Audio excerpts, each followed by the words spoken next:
పంతులు గారైతే ఇది అమ్మవారికి పెట్టిన చీర కదమ్మా, నీకు నచ్చిన వాళ్ళకి చీర ఇవ్వు అని పంతులు గారైతే చెప్తాడు. అప్పుడు చిన్ని అయితే ఇంకా కావేరిని చూస్తూ అలాగే చీర తీసుకుంటుంది.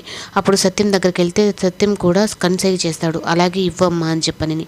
అప్పుడు ఆ చీర అయితే తీసుకెళ్ళి తనకి ఎక్కడ ఇస్తుందో అని చెప్పని కావేరి అయితే తన వంట మనిషికి శాంతమ్మతో అయితే, అంటే ఆ చీర కొంప తీసి నాకు ఇస్తుందా అని చెప్పంటే, అది అమ్మవారి ప్రసాదం అమ్మ, ఆ అమ్మవారి చీర అట్లా అనకూడదు అని చెప్పని తనైతే అంటుంది. అప్పుడు నేరుగా అయితే చిన్ని ఆ చీర తీసుకొని వచ్చి ఇంకా కావేరి దగ్గరే నిలబడుకుంటుంది. ఈ చీర నువ్వే తీసుకో అని చెప్పనని.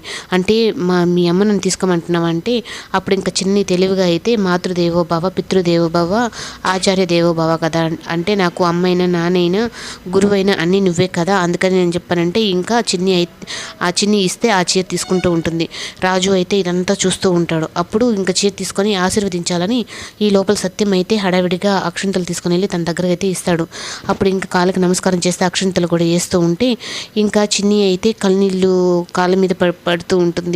అప్పుడు అలా అయినా అమ్మ తన గతం గుర్తు తెచ్చుకుంటుందేమో అని చెప్పని ఒక చిన్న ఆశతో ఉంటే అప్పుడు ఇంకా తన కన్నీళ్ళు తన కాళ్ళని తాకంగానే అప్పుడు ఉష అయితే పైకి లేపేసి ఆ చీరను కూడా విసిరేస్తుంది. అది అమ్మవారి మీదకి పోయి ఆ చీర పసుపు కుంకుమ అక్కడ పడుతుంది. ఏంటి ఇలాంటి డ్రామాలు ప్లే చేస్తున్నారా మీరు అని చెప్పనని అంటుంది. చూసావమ్మ, నువ్వు చీర విసిరేసినా అది అమ్మవారి దగ్గరికి వెళ్ళి చేరింది, పసుపు కుంకుమలతో అమ్మకే అభిషేకించినట్టుంది అని చెప్పండి.